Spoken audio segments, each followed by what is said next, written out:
성경 봉독하겠습니다. 오늘 우리에게 주실 말씀은 요한 1서 5장 1절에서 3절까지 말씀입니다. 제가 갖고 있는 성경 신약 392페이지 되겠습니다. 우리 5장 1절에서 3절까지 같이 합독하도록 하겠습니다. 같이 읽습니다. 예수께서 그리스도이심을 믿는 자마다 하나님께로부터 난 자니 또한 낳으신 이를 사랑하는 자마다 그에게서 난 자를 사랑하시느니라. 우리가 하나님을 사랑하고 그의 계명들을 지킬 때에 이로써 우리가 하나님의 자녀를 사랑하는 줄을 아시니라. 하나님을 사랑하는 것은 이것이니 우리가 그의 계명들을 지키는 것이라. 그의 계명들은 무거운 것이 아니로다. 아멘. 담임 목사님께서 교회 소식 후에 말씀 선포해 주시겠습니다. 할렐루야. 오후 시간에 또 우리가 함께 하나님 앞에 예배를 드리게 되는 것 참으로 감사합니다. 사순절 기간입니다. 개인과 가정과 나라를 위해서 우리가 많이 기도하는, 또 우리 개인적으로 또 하나님 앞에 거룩함으로 나아갈 수 있기를 원합니다. 오늘 1부, 2부 예배를 마치면서 또 많은 분들이 서명을 해주셔서 감사합니다. 이런 또 일들에 함께 우리의 마음을 모두고 그렇게 해서 또 이런 좋지 못한 법들이 세워지지 않도록 그렇게 되어갈 것입니다. 감사를 드립니다. 그 외 소식들은 여러분께서 주보를 참고하셔서 보시기를 원합니다. 이제 오늘 주시는 말씀, 이미 봉독하셨던 그 말씀 속에서 하나님을 사랑하라라는 말씀 중심으로 전하겠습니다. 사도 요한께서 노년이 되었을 때에 그는 에베소에 머물고 있었습니다. 모든 그리스도인들에게 그가 여러 서신을 기록해서 보내고, 그 서신 속에는 이단들이 가만히 침투해서 하나님의 교회에 대해서 그렇게 공격해오는 그런 것들을 경계하면서 참 빛이 되신 하나님 앞에 우리가 서야 될 것을 말씀하는 내용입니다. 특별히 사도 요한은 요한일서 4장 16절에 보면 하나님은 사랑이시다 그렇게 말하고 있습니다. 하나님은 사랑이시다. 이것을 뒤집으면 사랑이 하나님이다 하면 그것은 좀 문제가 생기기도 하죠. 왜냐하면 지금 세상의 자유주의나 세상의 풍조는 사랑은 하나님이다 이렇게 하면 그들이 행하는 모든 사랑들, 그것이 비정상적 사랑까지도 다 신적인 어떤 것으로 여기기 때문입니다. 하나님은 사랑이시다. 이것은 하나님의 본질이 곧 사랑이라는 말입니다. 사랑이 없이 하나님이 존재하지 않죠. 하나님을 사랑 빼고 설명하기가 어렵죠. 신앙생활 역시 사랑 없이도 불가능합니다. 하나님에 대한 사랑 없이 어떻게 하나님을 예배할 수 있겠습니까? 하나님에 대한 그 사랑뿐만 아니라 영혼에 대한 사랑이 없이 어떻게 우리가 전도를 할 수 있겠습니까? 사랑이 없다면 예수님을 따라가는 좁은 길을 갈 수도 없습니다.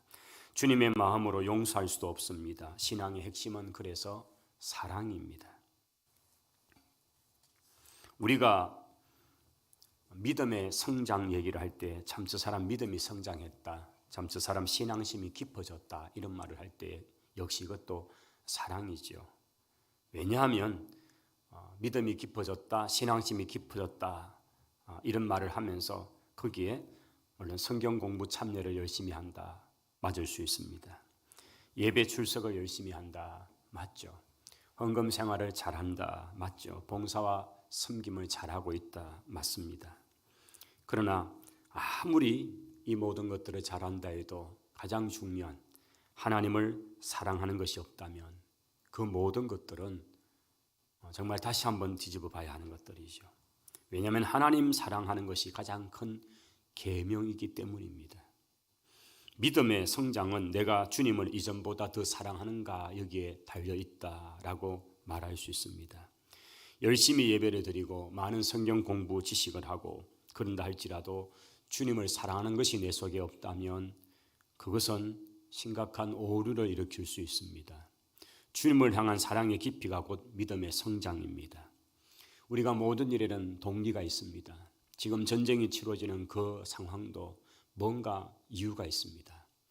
우리에게 잘 드러나지 않는 그런 흑심이 있고 마음들이 있는 거죠. 모든 일에는 동기가 있습니다. 그 동기는 어떤 일을 하게 하는 힘이 됩니다. 공부나 직장 생활이나 신앙 생활에 모두 동기가 중요합니다. 그렇다면 신앙 생활에 영적인 삶의 동기는 무엇이 합니까? 그것은 바로 하나님 사랑이어야 합니다. 신앙생활은 취미가 아닙니다. 여가 선용이 아닙니다. 나 자신을 부인하고 주님이 허락하신 십자가를 지고 주님이 가신 좁은 길을 걷는 것이 신앙생활입니다. 이런 신앙생활을 경주하게 하는 그 힘은 사랑입니다. 하나님에 대한 사랑뿐입니다. 부활하신 주님이 갈릴리에 가 있는 제자들을 찾아오십니다. 그러면서 시몬에게 물으셨던 말씀이 있습니다. 요한의 아들 시몬아, 네가 나를 사랑하느냐라고 주님께서 물으십니다. 3번이나 같은 질문을 반복하시면서 주님께서 물으신 이유가 어디 있겠습니까? 그것은 주님에 대한 사랑 없이는 사람을 낚는 어부로서의 사명을 감당할 수 없기 때문인 것입니다. 주님에 대한 사랑이 없이는 십자가를 지는 일을 감당할 수 없기 때문입니다. 내가 많이 배움이 없다 해도, 내게 지식이 그렇게 많지 않다 해도, 내가 가난하다 해도, 내가 어떤 육체적인 어려움이 있다 해도 문제가 되지 않습니다. 문제는 주님을 얼마나 사랑하느냐인 것입니다. 주님을 사랑하지 않는 사람은 주님을 따르는 삶을 결코 살아갈 수 없습니다. 마태복음 22장에 보면 한 율법사가 예수님 앞에 와서 어느 계명이 가장 큰 계명인지를 물었습니다. 그때에 주 너의 하나님을 사랑하라, 이것이 가장 큰 계명이라고 하셨습니다. 네 마음을 다하고 목숨을 다하고 뜻을 다하여 주 너의 하나님을 사랑하라, 이것이 크고 첫째 되는 계명이다, 그렇게 말씀을 하셨습니다. 하나님을 사랑하는 것이 가장 크고 첫째 되는 계명. 여기에 마음을 다하고 목숨을 다하고 뜻을 다하여 라고 하는 다하고 라는 단어가 3번이 반복이 되죠. 여기 다한다는 것은 모든 것을 건다라는 뜻입니다. 이 말씀은 나 자신의 전부를 쏟아부어 하나님을 사랑해야 된다는 말씀입니다. 먼저 마음을 다하여 사랑하라고 하시죠. 주님은 마음을 다하여 사랑하라. 사랑은 머리로만 하는 것이 아닙니다. 사랑은 가슴 곧 마음으로 하는 것이다, 그렇게 설명하는 것이지요. 우리가 보통 사랑을 표현할 때에 그 사랑 표현하는 것은 심장을 상징하는 하트, 그 모양을 하고 있지 않습니까? 요즘 뭐 그렇게 많이 하죠.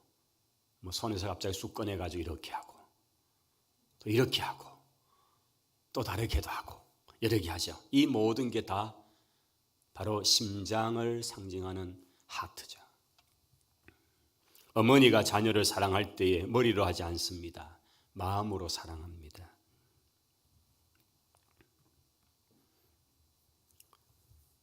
할아버지 할머니는 그렇게 엄하신 분인데 그 아들에게는, 근데 손자에게는 모든 게 무장해제가 되어서 그 손자를 위해서 복도를 막 기어다니고 거기다가 등에 태워가지고 말타기를 해주고, 이런 모습을 보면서 아들이 도대체 내 아버지가 맞나 이렇게 생각을 한다는 거죠. 그러나 그렇게 된 이유는 사랑 때문이죠. 너무 손자가 사랑스러우니까 그냥 모든 기존에 보았던 아버지의 모습, 이게 완전히 그냥 무너진 거죠. 사랑하기 때문에 그렇게 하는 것입니다. 마음을 다해서 사랑하라고 말씀하시고 또 이어진 말씀을 보면 목숨을 다해서 사랑하라고 말씀합니다. 목숨을 다해서라는 이 사랑,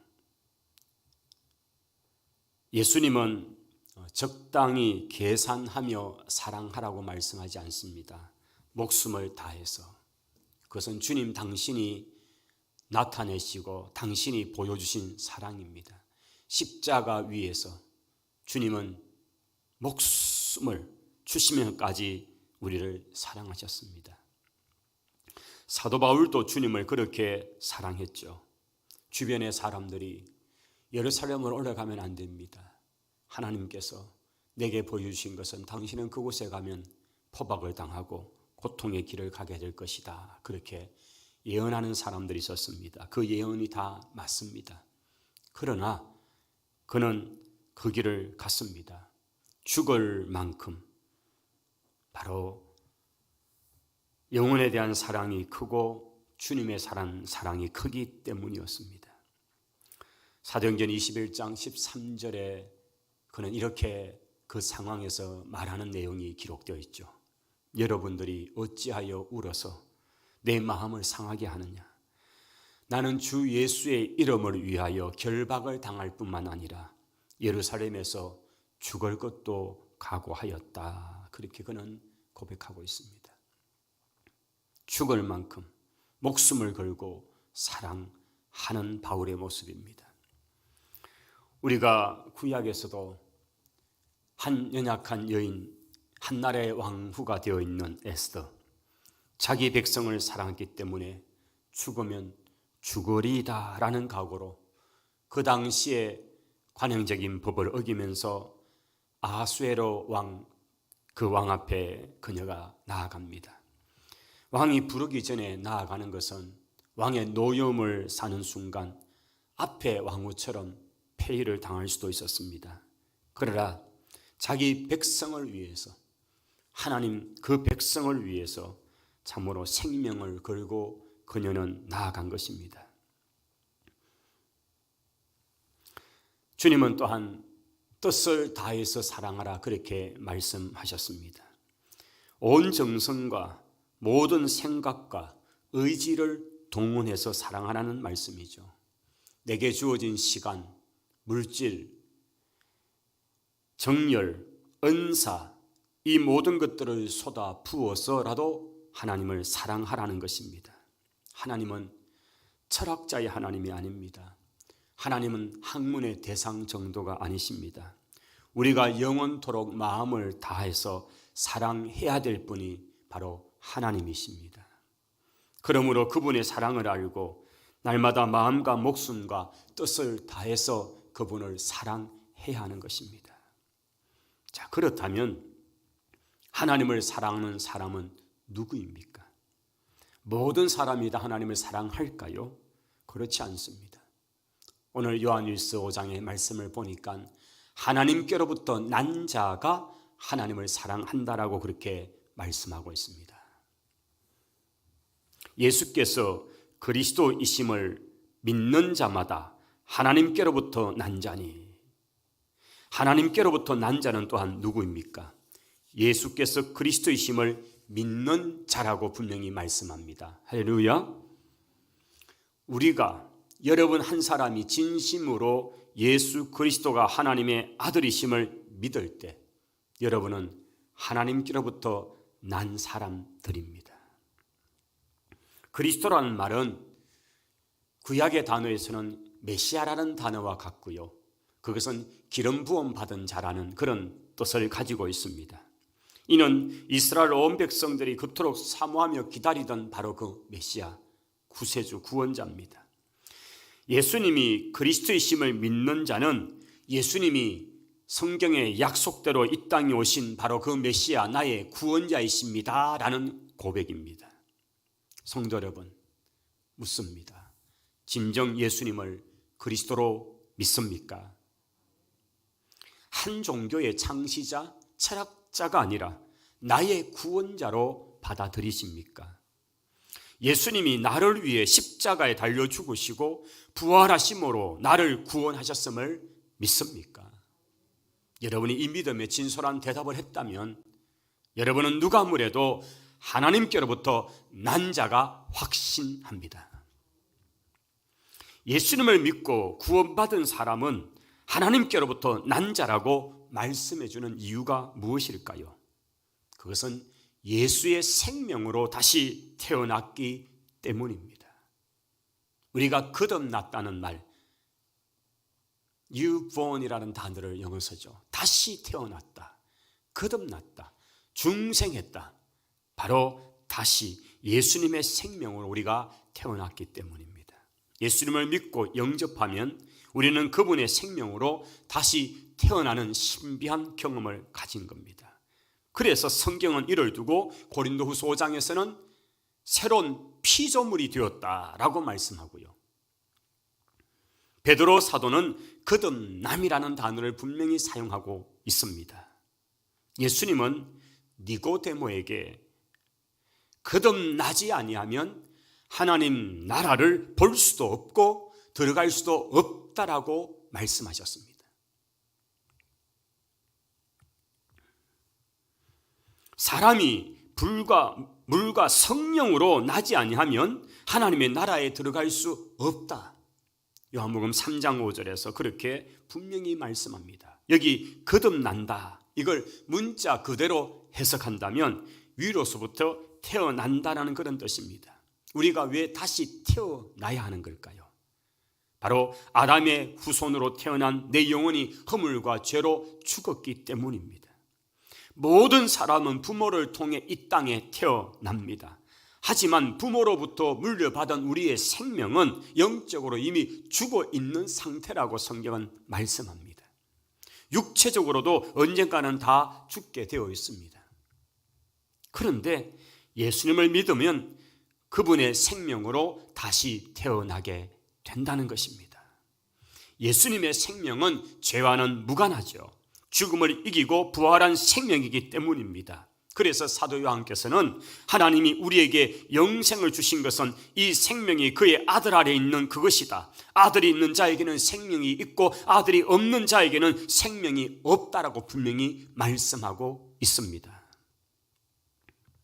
우리가 하나님을 사랑해야 되는 이유가 바로 하나님이 나를 그분의 생명으로 낳았기 때문입니다. 할렐루야.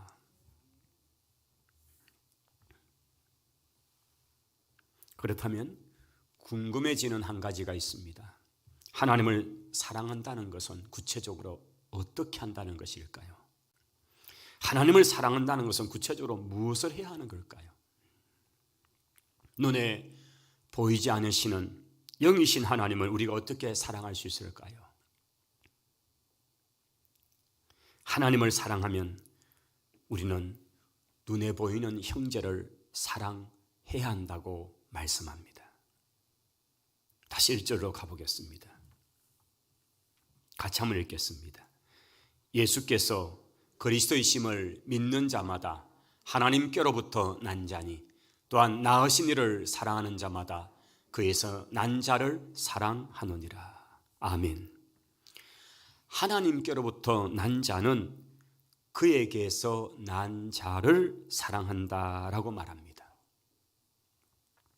이는 우리 한 사람 한 사람과 동일하게 하나님께로부터 난 자, 나와 똑같이 예수님을 믿는 믿음의 형제들을 가리키는 표현이죠.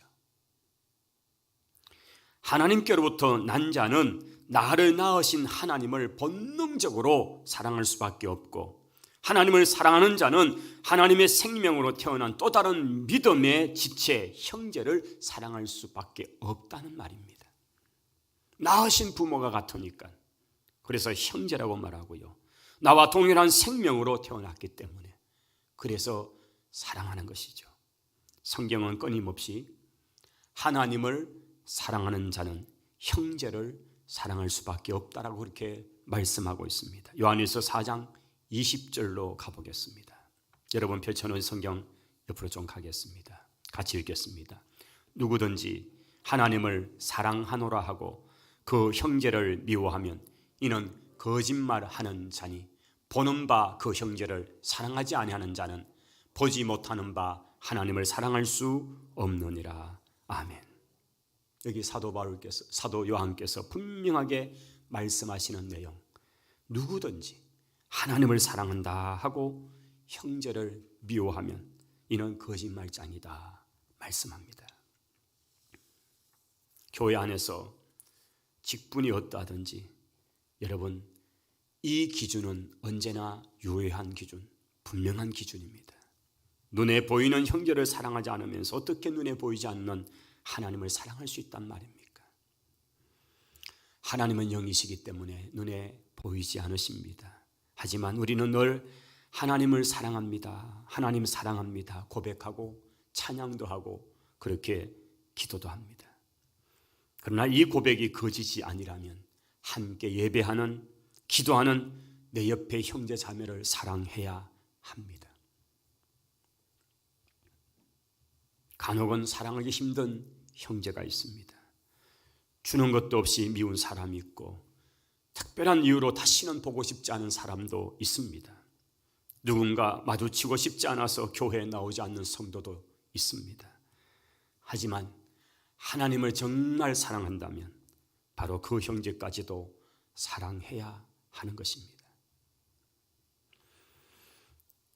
하나님을 사랑하면 하나님이 주신 계명을 지키게 됩니다. 하나님을 사랑하는 것은 곧 그분의 계명을 지키는 것이다. 오늘 3절에 분명하게 우리에게 말씀합니다. 예수님은 형제의 사랑에 대해서 이렇게 말씀합니다. 요한복음 14장 15절을 인용해 오면 너희가 나를 사랑하면 나의 계명을 지키리라. 요한복음 14장의 말씀이고요.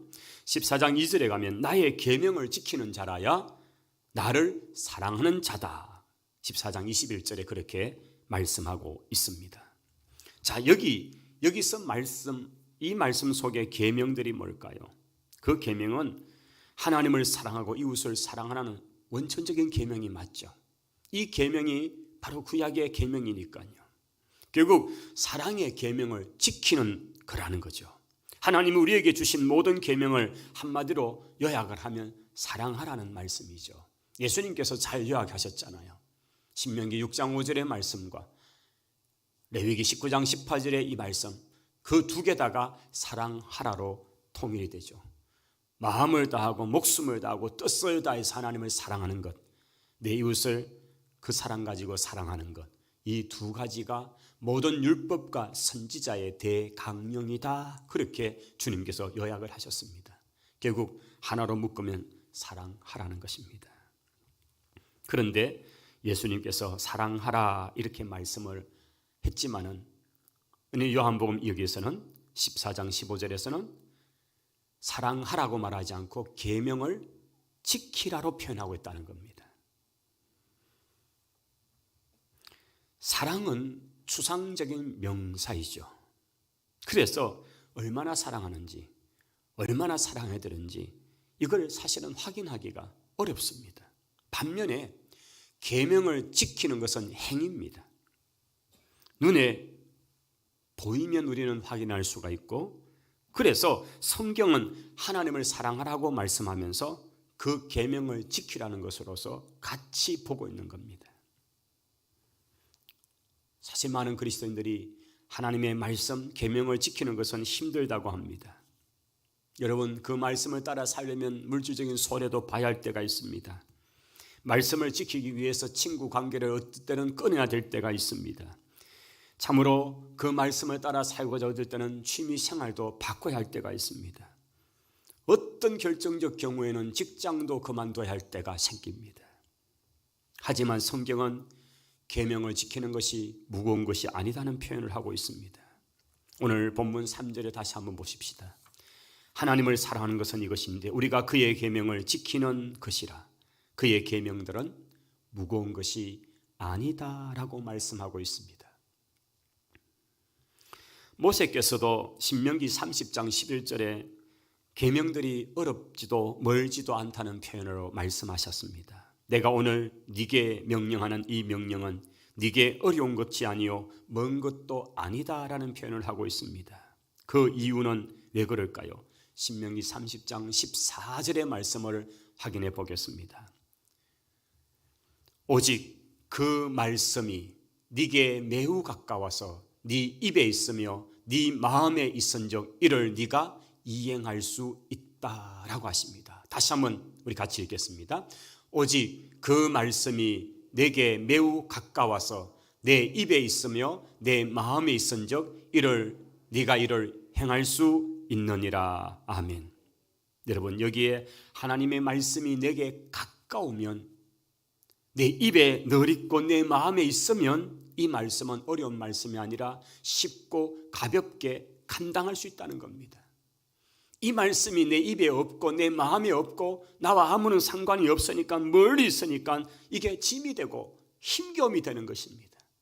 말씀이 가까울수록 그 말씀의 무게는 가벼워지는 신비한 경험이 있기를 바랍니다. 여러분, 이게 바로 말씀 사랑입니다. 여러분, 아무리 자식에 대해서 수고를 하고 애를 써도요, 그게 사실 너무 힘겨운 노동이 될 수도 있어요. 70이 되고 80이 된 노인도 자식을 위해서라면요, 그걸 그냥 하시는 거예요. 그냥 하시는 거예요. 그분의 지금의 체력이나 그분의 상태에서는 그 일을 할 수 없는데도 불구하고 하시는 거예요. 딱 한 가지 이유입니다. 자식 사랑입니다. 80된 노인이 그 자식을 위해서 그렇게 할 수 있는 것은 자식 사랑 때문입니다. 말씀이 가까이 있으면 그 말씀을 지키는 일은 무거운 짐이 되지 않습니다. 하나님이 그걸 너무 잘 아시기 때문에 모세를 통해서 그렇게 알려주십니다.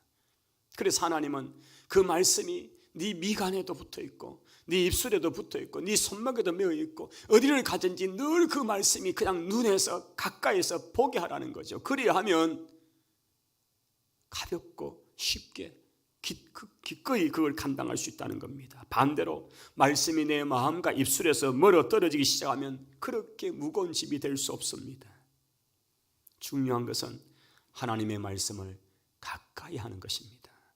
하나님 말씀은 내 입과 내 마음에 있게 하는 것입니다. 그러면 말씀을 가까이 하는 방법은 어디 있을까요? 어떻게 하면 하나님 말씀은 내 입과 내 마음에 둘 수가 있을까요? 하나님을 사랑하면 됩니다. 하나님 사랑하면 됩니다. 하나님을 진실하게 사랑하면 어떤 계명도 무거운 짐이 되지 않습니다. 여러분, 야곱이 자기가 사랑하는 여인 라헬을 얻고자 7년 속아서 결혼을 했고 그 다음 또다시 7년 이렇게 하는데 성경은 그렇게 말하죠. 그녀를 사랑하는 까닭에 7년을 며칠같이 여겼더라. 할렐루야. 이게 우리 인생입니다. 하나님을 사랑하면요, 결코 그게 짐으로 여기지 않습니다. 사랑하면 하나님을 사랑하면 말씀을 사랑하게 되어 있습니다. 말씀은 곧 하나님이시지요. 그러므로 하나님을 사랑하는 것은 하나님의 말씀을 사랑하는 것입니다. 우리가 잘 아는 시편 119편 97절에 내가 주의 법을 어찌 그리 사랑하는지요, 내가 그것을 종일토록 작은 소리로 엎조리나이다. 여러분, 하나님을 사랑하니까 그 말씀을 사랑하고 그 말씀을 사랑하니까 계속해서 작은 소리로 이렇게 암송하듯이 한다는 거죠. 하나님의 말씀을 너무나 사랑하니까 그 말씀을 종일 엎조리더라 하는 것입니다. 말씀을 사랑하면 말씀을 묵상하고 말씀을 암송하고 말씀을 가까이 하게 되는 것입니다. 유대인들이 613가지 계명을 모세오경 속에서 뽑아내어서 그것 가지고 참으로 계속적으로 읽고 하면서 사는데 그게 너무 무거운 짐으로 여겨졌다고 합니다. 그렇게 하나님의 말씀 계명이 지켜야 되고 지키지 않으면 벌을 받고 이런 의식으로 갖고 하니까 이게 얼마나 무거운 짐이 되는지 너무 고통스러웠습니다. 결국 신앙생활이 종교 생활이 되었고요, 하나님을 사랑하는 것이 아니게 되니까 그만큼 괴롭고 고통스러운 것이 없습니다. 여러분, 우리가 레위기 말씀을 배우면서 지금 한 9장까지 와도 벌써 좀 이렇게 합니다. 무슨 제사가 저렇게 많냐고. 우리는 걸러서 보는 제사지만 그분들은 직접 행함으로 하는 제사였습니다. 이걸 매일같이 매년같이 그렇게 사는 동안에 계속하면요, 이게 보통 무거운 짐이었겠습니까? 근데 그게 하나님 사랑을 속 빼버리면 이것처럼 고통스러운 일이 없습니다. 여러분, 우리 성도들 중에도 믿지 않는 가정에서 참 고통스러운 때가 늘 있잖아요. 매년마다 명절 플러스 돌아가신 날 합치면요, 제사를 드릴 때에 도대체 무엇인지 모르고도 계속 제사를 합니다. 그렇게 1년에 한 몇 번 드리는 명절의 제사 가지고도 그렇게 고통스러워하는데, 유대인들은 매 안식일마다 매 절기마다 그렇게 하나님 앞에 나와야 되는데, 여러분 이게 얼마나 고통스러운 일이겠습니까? 거기다가 하나님 사랑이 없다면 정말 구약 그 자체가 얼마나 고통스러운지. 그러니 613가지 계명에 갇혀서 그들은 고통 속에 있었던 거죠. 그런데 진짜 잃어버린 것은 하나님 사랑이었습니다. 예수님께서 가장 핵심을 탁 꼬집어서 너희에게서 정말 필요한 것은 하나님을 사랑하는 것이고, 그 사랑까지 이웃 사랑하면 나머지 모든 것들은 율법의 원리가 그렇게 무거운 짐이 아니라는 것을 분명히 말씀하셨습니다. 말씀을 맺습니다. 주님, 제가 당신을 사랑합니다. 오늘 그 고백이 우리의 고백되기 원합니다. 하나님을 사랑합니다.